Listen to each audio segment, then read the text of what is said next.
Welcome to my homely kitchen Ratna. আজকে আমি আপনাদের একটা নিরামিষ রেসিপি করে দেখাবো। যেটা হলো কচুর শাক। কচুর শাক বলে ঠিকই, কিন্তু আসলে কচুর ডাঁটাগুলোকে আমরা কচুর শাক বলি।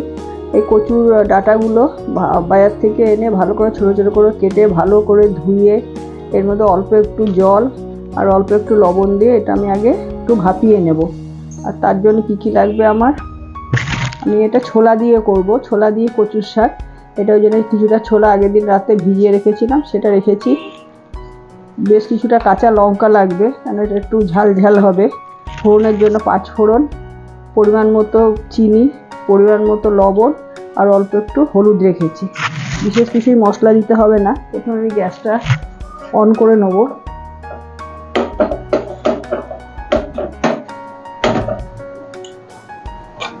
তারপর আমি এটা একটু ভাপানোর জন্য দিয়ে এটা আমি ঢেকে দেবো। 10 মিনিট পরে আপনাদের দেখাচ্ছি। এবার আমি ঢাকাটা খুলে আপনাদের দেখাচ্ছি এটা সিদ্ধ হয়ে গেছে। যে দেখুন একদমই সিদ্ধ হয়ে গেছে, একদমই নরম হয়ে গেছে। এবার এটা আমি জল ঝরানোর জন্য একটা পাত্রে দিয়ে দেবো। আর সঙ্গে সঙ্গে আমি এটা করার জন্য গ্যাসে কড়াইটাও বসিয়ে দিলাম। এই যে এটা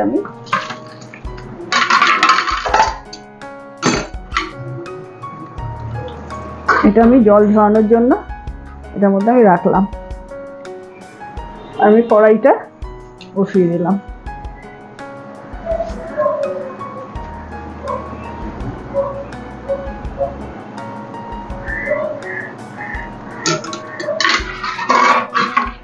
জলটা একটু ভালো করে ঝরাতে হবে, তাহলে তাড়াতাড়ি হয়ে যাবে।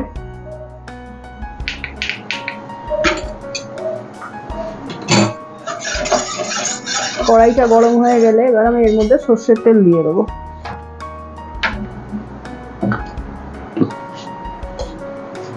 এটা সর্ষের তেলে করলেই ভালো হয়, একটু তেলটা একটু বেশি লাগবে।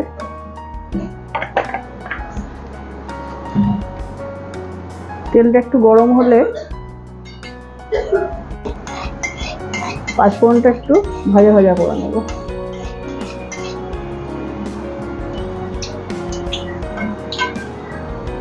এর মধ্যে আমি যে কাঁচা লঙ্কাগুলো রেখেছিলাম ফাটিয়ে, সেগুলো আমি একটু ভাজার জন্য দিয়ে দেবো।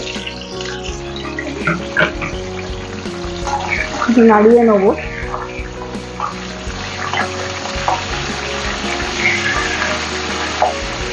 ফাটিয়ে না দিলে ছিটবে এটা।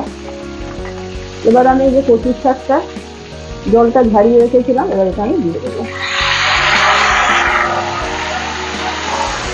দিয়ে নাড়িয়ে নেবো। দেখুন একদমই নরম হয়ে গেছে।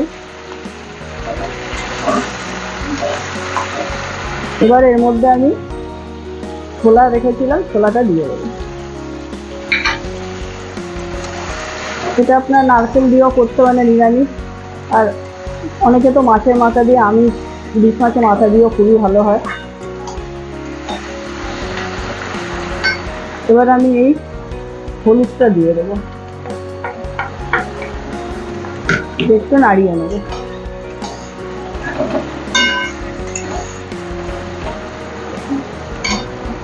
ওনার মতো চিনিটাও দিয়ে দেবো।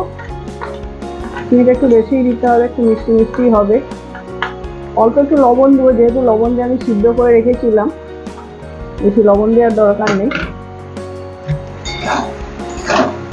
এবার এটা আমি ভাজার জন্যে একটু ঢেকে দেবো, ভাজা ভাজা হবে। আর কোনো জল টল কিছুই লাগবে না, এই তেলেই এটা সুন্দর ভাজা ভাজা হয়ে নরম হয়ে যাবে। এবার আমি এটা ঢেকে দেবো।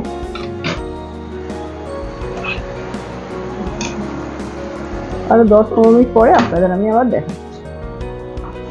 আমার রান্নাটা মনে হচ্ছে হয়ে গেছে।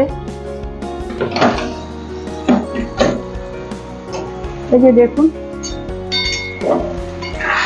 একদমই এটা নরম হয়ে, দেখুন একদমই ভাজা ভাজা হয়ে গেছে। এটা ভাতের সঙ্গে খেতে খুবই সুস্বাদু খাবার। এটা একদমই হয়ে গেছে, দেখুন সব নরম হয়ে গেছে। দেখুন একদমই মিশে গেছে।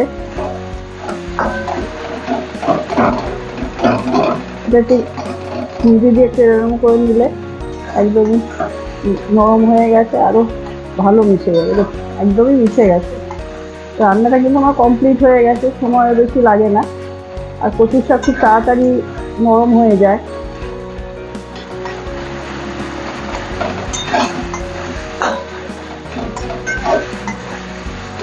সুন্দর ভাজা ভাজা হয়ে গেছে।